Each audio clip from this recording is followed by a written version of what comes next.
Hello दोस्तों, I hope कि सभी लोग बढ़िया होंगे। जनता की भारी डिमांड पे ये वीडियो आ रही है जिसमें कि आप सभी लोग पूछ रहे हो कि कॉलेज ऑफ आर्ट का रिज़ल्ट कब आएगा, कब अनाउंस होगा कॉलेज ऑफ आर्ट का रिज़ल्ट। ठीक है, तो बेसिकली अभी अभी एग्ज़ाम ही हुए हैं दरअसल।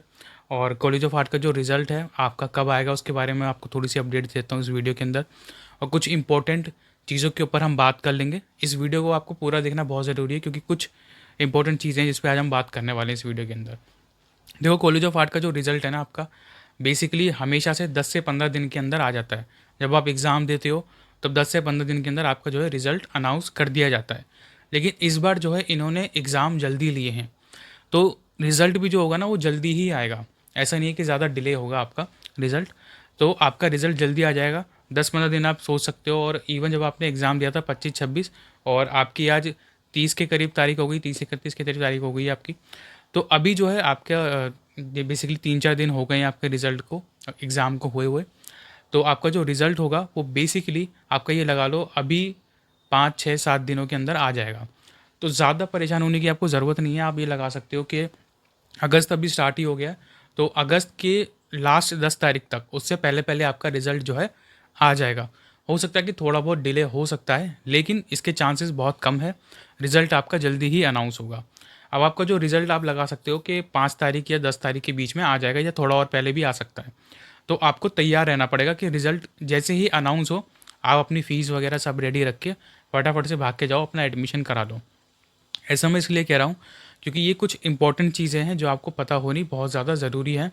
देखो, जैसे कि आपका जो रिज़ल्ट है वो 5 तारीख को आ गया, ठीक है, या 4 तारीख को आ गया, तो आपको तुरंत ही जाना पड़ेगा वहाँ पे एडमिशन कराने के लिए, क्योंकि जो भी बच्चे वेटिंग लिस्ट में होते हैं और अगर आप लेट हो गए, आपने एडमिशन नहीं कराया, तो क्या होगा, आपकी सीट किसी और को दे दी जाएगी। क्योंकि कॉलेज ऑफ आर्ट की सीट कोई भी बच्चा छोड़ता नहीं है, क्योंकि इतनी ईजिली मिलती नहीं है। तो आपको ये चीज़ ध्यान रखनी पड़ेगी कि अपने सभी सर्टिफिकेट्स वगैरह, सभी फ़ोटो कॉपीज़ वगैरह ये सब करा के रखना।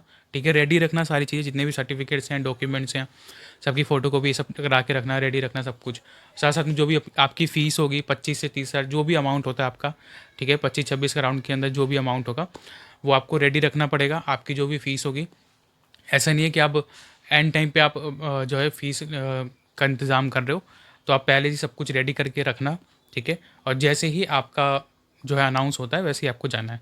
साथ साथ में ये चीज़ आपको ध्यान रखनी है कि देखो, अभी मैं यहाँ बोल रहा हूँ 10 दिन या 15 दिन, 10-15 दिन के अराउंड में बोल रहा हूँ, ठीक है, 5 से 10 के बीच में आपका रिजल्ट आ जाएगा।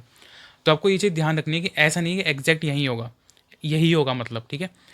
आपको रोज़ वेबसाइट को चेक करना है, ठीक है, आज भी वेबसाइट को चेक करना है, इस वीडियो को देखने के बाद भी वेबसाइट को चेक करना है। ठीक है, हो सकता है आज ही आ जाए रिजल्ट, कल आ जाए। तो आपको रोज़ वेबसाइट को जाना है, रोज़ दिन में 2 बार 3 बार चेक करना है। ठीक है, सुबह चेक करो और बीच में शाम के बीच में चेक कर लो और एक रात में चेक कर लो। तो ये चीज़ आपको ध्यान रखनी है कि आपको रोज़ एडमिशन की जो वेबसाइट है, ठीक है, आपकी जो कॉलेज ऑफ आर्ट की वेबसाइट है, उसको आपको रोज़ चेक करते रहना है कि आपका जो है रिज़ल्ट आया है कि नहीं आया। और अपनी ईमेल भी चेक करते रहना, वो भी बहुत ज़रूरी है कि अपना ईमेल भी आप उसमें चेक करते रहो कि अगर आपके कोई ईमेल पे अगर कोई नोटिफिकेशन आता है तो आपको जो है तुरंत से मिल जाए। तो इस चीज़ का आप बिल्कुल से ध्यान रखना कि रिज़ल्ट तो आप पूछते हो कि सर रिज़ल्ट कब आएगा, लेकिन अपने डॉक्यूमेंट्स, अपनी फ़ीस, ये सब कुछ रेडी रखना। ठीक है, अगर लेट हो गए तो आपकी सीट किसी और को दे दी जाएगी। फिर बाद में परेशान मत होना कि मेरे साथ ऐसे हो गया, मेरे साथ वैसे हो गया। ठीक है, तो ये चीज़ आपको ध्यान रखनी पड़ेगी। और एक जो चीज़ मैं आपको बताने वाला हूँ जो कि आजकल हमें देखने को मिल रही है कि अभी जो एग्ज़ाम हो रहे हैं कॉलेज ऑफ आर्ट में, उसमें बहुत से बच्चे एग्ज़ाम के टाइम पे आते नहीं हैं। अब जैसे मेरे बच्चे भी जो स्टूडेंट्स गए थे एग्ज़ाम के टाइम पे, तो उन्होंने बताया था कि बहुत कुछ सीट्स ऐसी थी जो कि मिसिंग थी, मान यानी कि बच्चा आया नहीं। जबकि पहले कभी ऐसा नहीं होता था कि जिस दिन एग्ज़ाम है उस दिन कोई बच्चा अपनी सीट छोड़ता हो, पूरा फुल रहता था।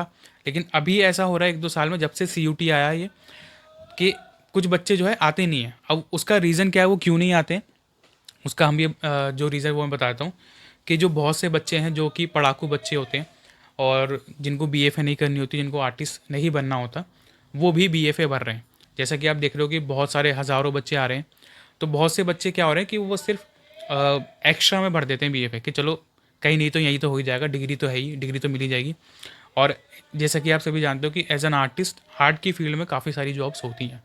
तो बहुत से जो पढ़ाई वाले बच्चे हैं वो भी हमारी फील्ड के अंदर आ रहे हैं। अब उनको इतना इंटरेस्ट होता नहीं है, उनके प्रेफरेंस जो मेन कॉलेज होते हैं वो दूसरे होते हैं। हो सकता है कोई डॉक्टर बनना चाह रहा हो, कोई कुछ और कोर्स करना चाह रहा हो, उसने साथ साथ में साइड बाई साइड बीएफए का भी भर दिया फॉर्म, कि साइड बाई साइड रख लेंगे इसको। तो उसमें क्या होता है कि वो बच्चे फॉर्म तो भर देते हैं, अब उनका वहाँ पे भी एग्ज़ाम होना है, तो वहाँ चले जाते हैं, उनकी प्रेफरेंस कॉलेज ऑफ आर्ट होती नहीं है, और बेसिकली वहाँ पे वो एक सीट खाली रह जाती है उस बच्चे की। और इससे नुकसान क्या हो रहा है, नुकसान ये हो रहा है कि जब आप सीयूटी का एग्ज़ाम क्रैक करते हो, एग्ज़ाम होने के बाद जो आपकी सिलेक्शन लिस्ट आती है कि जो बच्चे प्रैक्टिकल देंगे वही सिलेक्ट होंगे। मान के चलो 100 बच्चे सिलेक्ट करें उन्हें प्रैक्टिकल के लिए। अब एक तो कॉलेज ऑफ आर्ट की गलती ये है कि कॉलेज ऑफ आर्ट क्या कर रहा है कि वो ये नहीं बताता कि कितने बच्चों को हम सिलेक्ट कर रहे हैं। क्या उसकी हमने प्रेफरेंस लिस्ट बनाई है कि हम 100 नंबर वालों को ले रहे हैं, हम 250 नंबर वालों को ले रहे हैं, 200 नंबर वालों को ले रहे हैं। कॉलेज ऑफ आर्ट कुछ भी नहीं बताता है। और इस बार भी ये दिक्कत हुई है कि कई बार 250 जिस बच्चे ने 250 स्कोर किया है उसका नंबर नहीं आया, और जिस बच्चे ने 135 स्कोर करा हुआ है उसका नाम उसके अंदर आ रखा है। तो कहीं न कहीं ये एक मिसप्लेसमेंट हो रही है कॉलेज ऑफ आर्ट की तरफ से, सही डिसीज़न नहीं लिया जा रहा, पता नहीं क्या चक्कर हो रहा है यहाँ पे। तो उस चक्कर में क्या हो रहा है कि अब जो बच्चे बेसिकली जिनको कि कॉलेज ऑफ आर्ट में इतना इंटरेस्ट नहीं है, वो साइड बाय साइड भर रहे हैं फॉर्म, वो सिलेक्ट हो जाते हैं प्रैक्टिकल के लिए, और फिर प्रैक्टिकल देने आते नहीं हैं। और उस चक्कर में जो बच्चा मेहनत कर रहा है और जो बच्चा चाहता है दिल से कि कॉलेज ऑफ आर्ट में मुझे जाना है, इसका सपना है कॉलेज ऑफ आर्ट में जाने का, वो प्रैक्टिकल के लिए सिलेक्ट ही नहीं हो रहा है, उस बच्चे की सीट ही बेकार हो जाती है। तो उन बच्चों के साथ ये बहुत बुरा हो रहा है, बहुत गलत हो रहा है। तो जो भी बच्चे इस तरीके से फॉर्म भर रहे हैं और प्रैक्टिकल देने नहीं आ रहे हैं, मैं उनसे यही बोलूँगा कि आप किसी बच्चे की सीट मत ख़राब करो। अगर आपको नहीं है इंटरेस्ट तो मत आओ इस फील्ड के अंदर। आप अपनी डॉक्टर, इंजीनियर जो भी आप कर रहे हो कोर्स, उसी में जाओ। इससे हो क्या रहा है कि आप तो सिलेक्ट हो जाते हो प्रैक्टिकल देने के लिए, आपके नंबर अच्छे होते हैं इस वजह से। लेकिन जो बच्चा, इस बच्चे के नंबर अच्छे नहीं, लेकिन जिसका जो आर्ट में जाना चाहता है वो सिलेक्ट नहीं हो पाता, तो उस बच्चे का पूरा एक साल ख़राब हो जाता है। तो ये चीज़ मैं उन बच्चों से बोल रहा हूँ कि वो चीज़ ऐसी ना करें। और कॉलेज ऑफ आर्ट भी बेसिकली ये जो प्रेफरेंस लिस्ट बनाता है सीयूटी में सिलेक्शन करने के लिए, प्रैक्टिकल सेलेक्ट करने के लिए, वो बेसिकली वो ये करें कि भाई सभी बच्चों को सिलेक्ट कर लें। जिन भी बच्चों ने सीयूटी पास किया है उन सभी को कॉलेज ऑफ आर्ट सेलेक्ट कर ले, और उसमें से जिन बच्चों को इंटरेस्टेड नहीं होगा प्रैक्टिकल देने का वो नहीं आएंगे। एटलीस्ट वो बच्चे तो आ जाएंगे ना जो प्रैक्टिकल देना चाहते हैं कॉलेज ऑफ आर्ट का।